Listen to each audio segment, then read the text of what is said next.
сатурацию падает, если не дышит через кислородный концентратор, и быстро вылечить пролежни после реанимации у мужа Харриса. Возьмите фасоль, потрите фасоль. Есть у нас присыпка, это присыпка с ликоподием. Вот нужно купить присыпку с ликоподием и смазывать пролежни. Дальше второй способ, это взять серу и воск.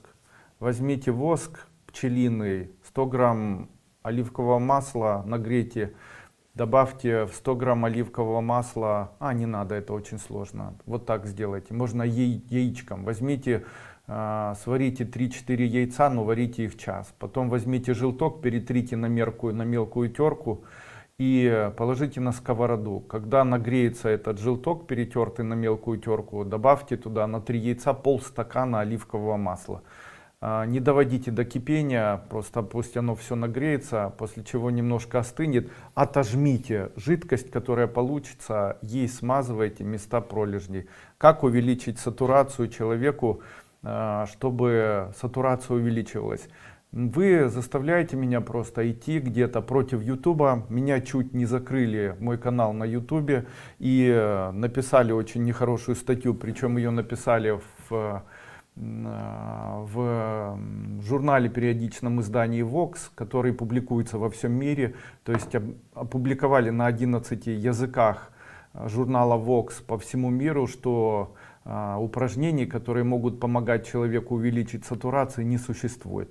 Потому что ВОЗ утверждает, что это не так. Ну а я утверждаю, что в действительности такие упражнения существуют, увеличить сатурацию человеку можно.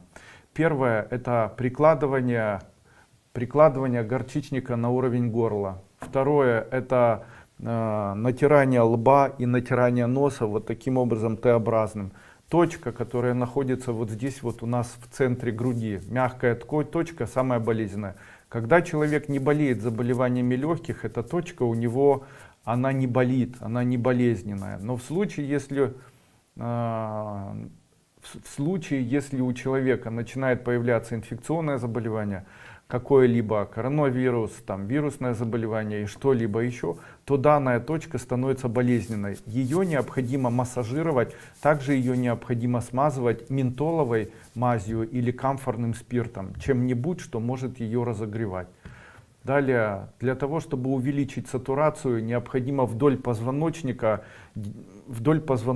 делать покалывающие движения. То есть вот эта лента вдоль позвоночного столба, мышечные ткани, необходимо чем-то покалывать, взять какие-нибудь острые там предметы, допустим вилочку, и этой вилочкой прямо с одной и с другой стороны делать вот такие покалывания вертикальные, сверху вниз и снизу вверх.